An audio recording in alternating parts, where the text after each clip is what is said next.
turma, tudo bem com vocês? Meu nome é Jonatas Carvalho de Souza, sou professor de Educação Física e hoje a gente vai começar aqui nossos conteúdos de Educação Física nesse período que a gente precisa ficar em casa, ok? Hoje nós vamos tratar sobre o tema de jogos e brincadeiras, o conteúdo referente ao 6º e ao 7º ano do ensino fundamental. Seguindo aqui, a primeira coisa que eu tenho que conversar com vocês e eu preciso saber é que se vocês sabem o que é jogo, todos nós sabemos o que significa jogo. Eu tenho minha hipótese de que quando a gente fala de jogo, a gente pensa, né, a garotada, né, a gente quer jogar, a gente quer se divertir. Mas é a partir disso que os nossos conceitos eles se concentram, né? Então vamos acompanhar aqui um pouco o raciocínio para a gente entender como é que funciona a questão do jogo. Então, segundo o dicionário Aurélio, pode ser uma atividade física ou mental fundada em um sistema de regras que definem a perda ou o ganho. Mas, pessoal, a gente está falando aqui, a gente começa a nossa aula a partir do conceito do dicionário, né? Então, a primeira coisa é, a gente está aprendendo, a gente sabe manipular o dicionário, então essa é a minha primeira dica para vocês. Como que a gente está trabalhando com o dicionário, né? Eu estou trazendo essa informação a partir de um instrumento que serve para a gente estudar também. Então, lá no dicionário, nossa primeira informação é que a gente precisa, né, aprender sobre o sistema de regras, a gente precisa aprender sobre a perda e o ganho dentro do que, para a gente saber o que é o jogo. E aí eu torno a perguntar para vocês, mas só isso, né, é perder e ganhar, que a gente vai descobrir o que é o jogo, o que significa um jogo? O jogo ele vai significar também compartilhar situações de envolvimento social. Porque quando a gente joga, a gente gera interação. Eu, com as pessoas que participam do jogo comigo, vocês, com os amigos de vocês, vão gerar essa situação de envolvimento social. Então, será que jogo representa apenas a perda e o ganho de algo em relação ao objetivo? Então, a gente tem aqui, ó, o jogo ele tem essa situação de compartilhar as situações de envolvimento social, né? Quando eu me divirto com meus familiares, com meus amigos em um determinado jogo, quando vocês se reúnem com os amigos de vocês também para se divertir. Então, aquela situação ela gera um envolvimento entre essas pessoas, um envolvimento social. Além do que, o jogo ele tem a questão, ele é adaptável às regras, né? O jogo ele pode sofrer adaptações. A forma como, por exemplo, eu jogo o Uno, pode ser um pouco diferente de como outras pessoas em outras cidades jogam o Uno também. O número de participantes ele está atrelado também à adaptação das regras. O jogo ele pode sofrer essa adaptação onde em um determinado local eu jogo o jogo da queimada com 10 pessoas, em outro local eu jogo com 15, 20 pessoas, ok? Então o número de participantes ele também vai variar de acordo com as intenções das pessoas que estão realizando o jogo. Além do que, os diversos tipos de jogos eles vão ter algumas características, que é a característica da aprendizagem. A gente não conhece um determinado jogo, a partir do momento que ele nos é apresentado, a gente vai aprender. Então ele tem essa característica de aprendizagem. Ele pode ter também a característica de competição. Afinal de contas, eu quero ganhar aquele jogo, certo? Pode ter as características de cooperação, onde todos poderão ganhar, onde para se realizar, para atingir o objetivo final do jogo, todos devem se auxiliar. E aí a gente tem aqui outras características, né? Diversão, recreação, comemorações e passatempo, né? Então, nesse aspecto aí, a gente consegue identificar todas essas situações que o jogo representa. Desta forma, a palavra jogo possui diversos significados. Ele pode ser compreendido como uma ação efetiva entre várias pessoas que respeitam as regras e estabelecem os acordos. Ou seja, galerinha, quando a gente fala de diversos significados, a gente vai dizer que essa palavra ela é polissêmica. Ela tem vários significados e essa palavrinha ela vai fazer, a partir de agora, parte da nossa aula aqui, ok? Jogar requer apropriação e interpretação de suas funções. Como eu estava falando para vocês, se eu não conheço um jogo e eu preciso aprender sobre ele, eu aprendo as regras, eu passo a dominar aquele conteúdo, eu passo a dominar aquelas regras, eu me aproprio delas para que eu possa jogar, ok? É preciso que haja identificação entre os atores. Lembra que eu falei do envolvimento social? para que eu consiga me relacionar nesse jogo com as pessoas, eu vou me envolver, eu vou identificar qual é o meu papel no jogo, qual é o papel da outra, do meu amigo, do meu companheiro durante a realização daquele jogo lá. E também eu preciso ter compreensão de significados do jogo. Qual é o objetivo daquele jogo específico? Quais são os materiais? Qual a forma de jogar? Será que esse jogo ele é um pouco mais restrito? Será que eu tenho que ficar... Só tenho uma forma de realizar? Eu posso realizar ele de outras formas. Então, a partir disso, a gente tem as classificações dos jogos. Essas classificações elas estão aqui elencadas com 6 classificações.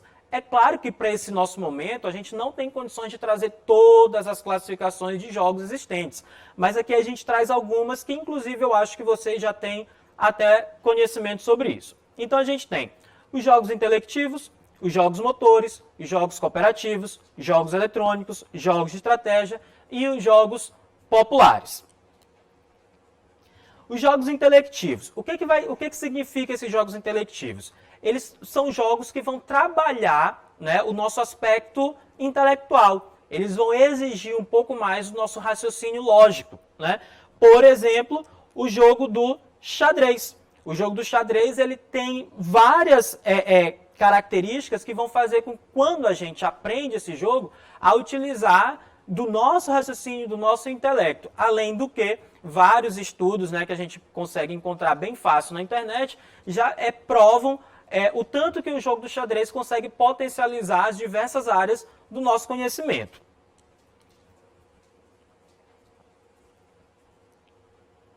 Aqui eu trouxe para vocês um exemplo de um outro jogo intelectivo, que é o Sudoku. Ele é um jogo que está mais relacionado à área da matemática e ele tem como objetivo descobrir quais números devem ser colocados em cada casa.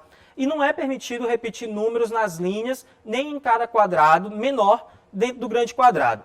Ou seja, para vocês que estão aí acompanhando essa aula, vocês podem agora, né, fazer esse exercíciozinho aí, se vocês conseguem colocar esses números sem repeti-los, ok? Isso é uma interação aí que a gente pode ter nesse momento, ok? Então, ele é mais um exemplo dos jogos intelectivos, ok? Seguindo, pessoal, a gente vai ter aqui agora os jogos motores. E aí, essa parte aqui é a parte que provavelmente a gente está sentindo muita saudade, né? Que é de ir para a escola, que é de correr, que é de andar de bicicleta, jogar bola, né? Então a gente está sentindo muito falta disso. Então o que vai ser esses jogos motores? São aqueles jogos que exigem movimentação do nosso corpo, seja do corpo como um todo, seja de uma parte de um corpo, certo? E aí aqui a gente tem alguns exemplos, né? Quando a gente pega e coloca a nossa turma lá de educação física alinhados para fazer aquela corrida da troca dos bastões, isso é um jogo motor que ele pode ter diversos objetivos dentro da aula do professor de educação física, né?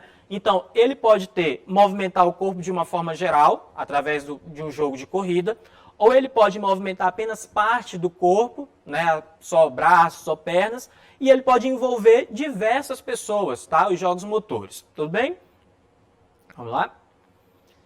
Jogos cooperativos. Jogos cooperativos, pessoal, eu já comentei ali no início, eles são jogos que eles precisam, para que eles sejam realizados, as pessoas têm que desenvolver objetivos comuns. Aqui a gente tem o exemplo, né, da cadeira humana. Então, para que esse jogo ele aconteça de fato, todas as pessoas vão ter que entrar em comum acordo, gerar um espírito de confiança em cada um, para que essa atividade seja realizada, ok? Jogos eletrônicos. Hoje em dia, a gente sabe que a gente já tem acesso a muitos eletrônicos, né? Então, os jogos eletrônicos, eles começam mais ou menos na década de 70 a ter um boom, a ter um aumento, né, da sua disponibilidade, e através dos videogames, depois com os computadores. Hoje em dia, principalmente através dos celulares e dos tablets, a gente consegue ter acesso a esses jogos de forma bem facilitada, ok? Então, como eu já falei aqui para vocês, né? Hoje em dia está cada vez mais fácil ter acesso a esses jogos, só que a gente tem que ter alguns cuidados. Por exemplo, como que a gente vai fazer essas relações, né, entre os jogos eletrônicos que nos favorecem e aqueles que nos deixam extremamente sedentários, né? Então a gente precisa aprender a fazer essas relações porque os jogos eletrônicos eles têm o seu potencial, eles têm o seu lado positivo, mas a gente não pode, né, ficar ali, principalmente nesse período que a gente está passando agora, a gente não pode ficar o tempo todo no videogame, né, pessoal? Então a gente precisa fazer uma alternância, mas a gente tem que reconhecer que eles também têm seus lados positivos. Bom, jogos de estratégia. Vou pedir para que vocês relembrem do tabuleiro do xadrez. O xadrez ele é um dos jogos que mais desempenha, né, a estratégia, porque você pode mover as peças de várias formas até conseguir o objetivo, que é aplicar o cheque, né? Mas os jogos de estratégia, eles querem dizer que a estratégia é uma combinação engenhosa para um fim. A palavra deriva de um jargão militar e refere-se ao planejamento de ações em busca de um objetivo, ou seja, planejar quais as táticas que serão utilizadas para alcançar o objetivo mais brevemente possível. E aqui, pessoal, eu deixo uma dica para vocês dessa imagem aqui, é o jogo Resta 1. O jogo Resta 1, vocês podem estar confeccionando o jogo para vocês. Vocês olhem essa imagem aqui, vocês podem fazer com bolinhas de gude.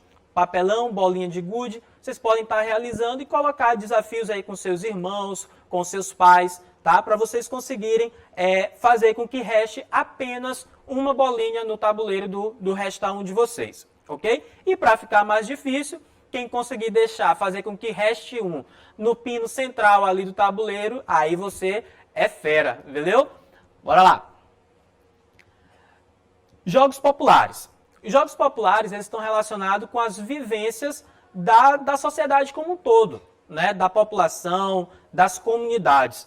E aí, um dos jogos que a gente tem bastante representativo aqui no Maranhão, principalmente durante o período da infância, no período escolar, é o jogo da queimada, né? Que alguns locais, esse nome ele vai variar justamente por conta de uma das características dos jogos, que é essa adaptação do nome, das regras, mas sem perder a essência principal. Que no caso do jogo da queimada, logicamente, é fazer com que o meu time queime todos do time adversário, certo? Então aqui a gente tem, jogos populares, são aqueles conhecidos também como jogos de rua, em que seus elementos podem ser alterados, decididos pelos próprios jogadores, com flexibilidade nas regras e sem exigir recursos mais sofisticados, pois a sua origem está na cultura popular. O jogo de queimada, a gente foi acostumado a praticar o jogo de queimada na rua, né? Na rua, na quadra das escolas, nas praças, com uma bola grande, com bola pequena. Então, todas essas características são características de adaptação dos jogos, ok? Então, os jogos populares, né, eles têm essa característica, e é lógico, pessoal, que aqui eu estou dando apenas um exemplo, né? Estou dando um exemplo. E a interação que eu quero que vocês tenham agora comigo e com os familiares de vocês é procurar saber quais os jogos eram praticados pelos pais de vocês, no caso, jogos populares. Quais os jogos eram praticados pelos avós? Será que eles eram os mesmos? Será que vocês que estão acompanhando essa aula agora, vocês conhecem os jogos que os pais e os avós de vocês estão conversando com vocês sobre isso?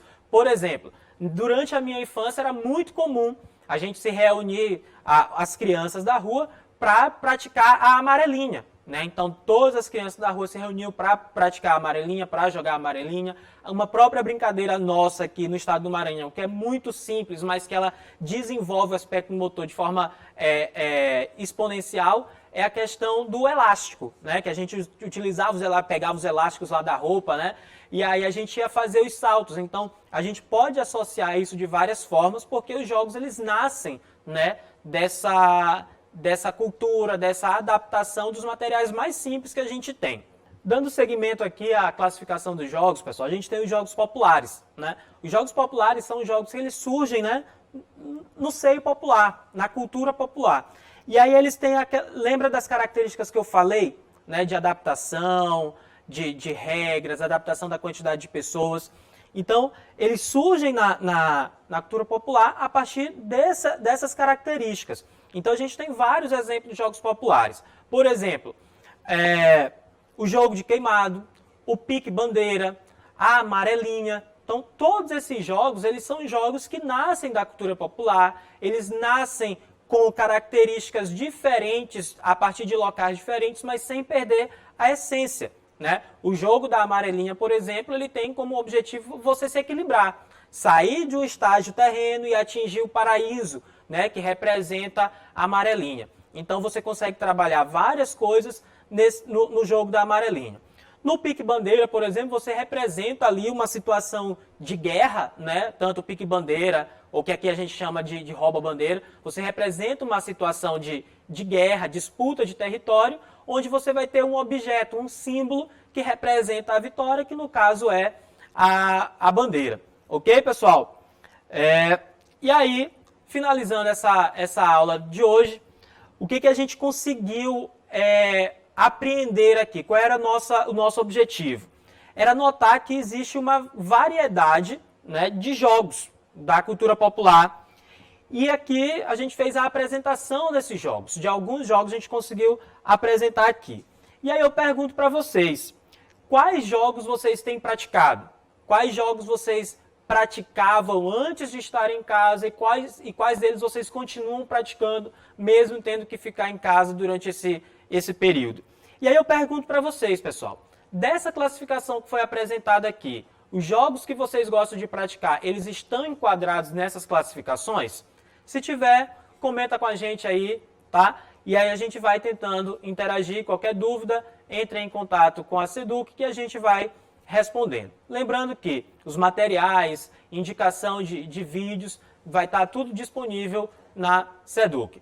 Por hoje, eu agradeço a audiência de vocês, que vocês fiquem todos bem e agradeço todos vocês a participação, ok? Até a próxima, pessoal!